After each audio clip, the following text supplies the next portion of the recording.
Άγκαθα Κρίστη, 1890-1976, Βρετανίδα συγγραφέας. Είναι συγγραφέας με τις μεγαλύτερες πωλήσεις όλων των εποχών. Τα βιβλία της έχουν πουλήσει περισσότερα από 2 δισεκατομμύρια αντίτυπα. Έγραψε 66 αστυνομικά μυθιστορήματα και 14 συλλογές διηγημάτων, πολλά από τα οποία περιστρέφονται γύρω από τους φανταστικούς αστυνομικούς Ηρακλή Πουαρό και Miss Marple. Έγραψε επίσης το μακροβιότερο θεατρικό έργο στον κόσμο, την Ποντικοπαγίδα, το οποίο παίζεται συνεχώς στο Λονδίνο από το 1952. Είναι μια παράξενη σκέψη, αλλά μόνο όταν βλέπεις τους ανθρώπους να γελιοποιούνται, συνειδητοποιείς πόσο πολύ τους αγαπάς. Όποτε υπάρχουν στη μέση πολλά λεφτά, δεν πρέπει να εμπιστεύεσαι κανέναν. Ένας αρχαιολόγος είναι ο καλύτερος σύζυγος. Όσο πιο πολύ γερνάει μια γυναίκα, τόσο μεγαλύτερο το ενδιαφέρον που δείχνει. Οι ευτυχισμένοι άνθρωποι είναι αποτυχημένοι επαγγελματικά, γιατί τα πάνε τόσο καλά με τον εαυτό τους που δεν πολυσκοτίζονται. Το ένστικτο είναι ένα υπέροχο πράγμα, δεν μπορεί ούτε να ερμηνευθεί, ούτε να αγνοηθεί. Μένει κανείς με τη φρικτή αίσθηση ότι ο πόλεμος δεν λύνει τίποτα, ότι το να κερδίσεις τον πόλεμο είναι το ίδιο καταστροφικό με το να τον χάσεις.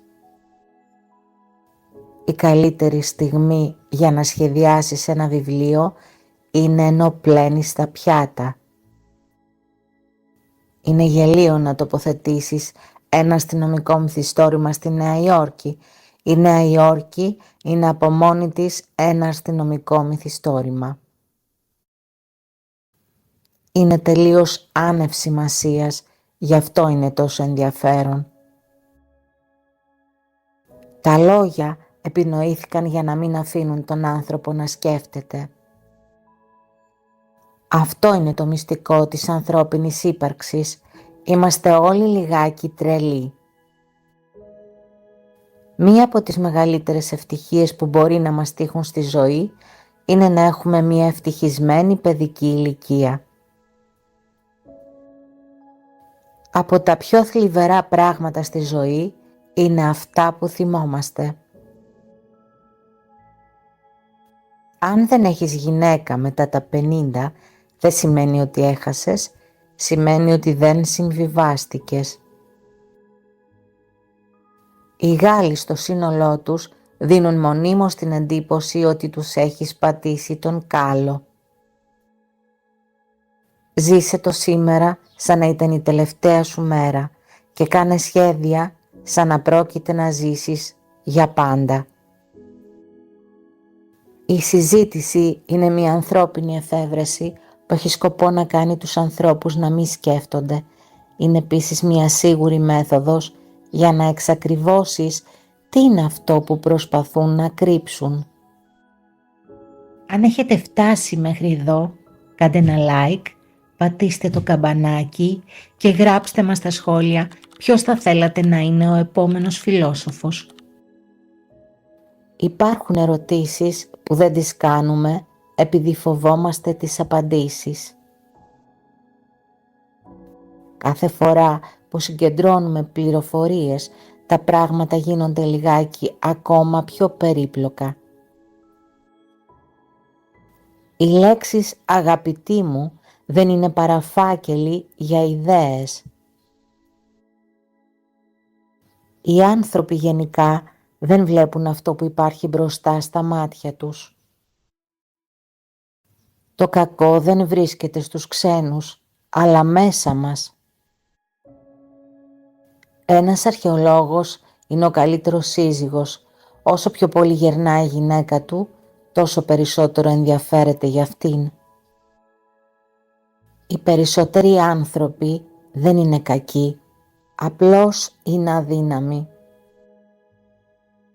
Η φαντασία είναι ένας καλός υπηρέτης, αλλά κακός αφέντης. Η αλήθεια, όσο άσχημη κι αν είναι πάντα προτιμότερη από το ψέμα. Οι γυναίκες παρατηρούν τα πάντα και θυμούνται τα περισσότερα. Το ένστικτο είναι ένα υπέροχο πράγμα, δεν μπορεί να εξηγηθεί, αλλά ποτέ δεν κάνει λάθος. Οι άνθρωποι πιστεύουν εύκολα αυτό που θέλουν να πιστέψουν. Ένα λάθος γίνεται μόνο μια φορά, τη δεύτερη φορά είναι επιλογή. Η αγάπη μπορεί να σε κάνει να κάνεις πράγματα που ποτέ δεν φανταζόσουν. Το παρελθόν είναι ένας περίεργος τόπος, ποτέ δεν μένει πραγματικά πίσω. Όταν κάποιος σου δείχνει ποιος είναι, πίστεψέ τον από την πρώτη φορά.